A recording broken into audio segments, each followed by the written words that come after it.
जो माझी पहिल्यापासूनची भूमिका होती की ज्यावेळी ओबीसींना आरक्षण दिलं गेलं तर कधी मराठा समाजाने आक्षेप घेतला का, कधी मेळावे घेतलेत का, कधी मोर्चे काढलेत का? नाही ना. आपण मराठा समाजाने सगळ्यांना सामावूनच घेतलं. आता ज्यावेळी मराठा समाजाला असं वाटतं की आपण काही भूमिका घेतली पाहिजे जी माननीय जरांगे पाटलांनी घेतलेली आहे, पण त्याला हे लोक विरोध का करतात हे मला अजून समजायला तयार नाही. तर माझी त्यांना विनंती आहे की आपण कृपया विरोध सोडून द्या, ही प्रक्रिया पुढे जाऊ द्या.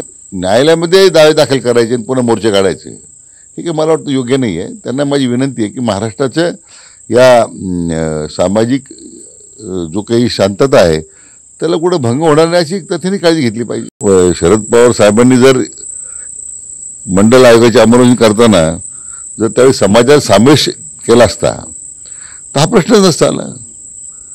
खरं म्हणजे राज्याच्या एकूण सामाजिक विषमता निर्माण करण्यामध्ये जर का राज्य या समाजाच्या सामाजिक विषमता निर्माण करण्यामध्ये खरं जरा कोण जबाबदार असेल तर पवारसाहेबच आहेत. त्यांनी त्याचा खुलासा केला पाहिजे.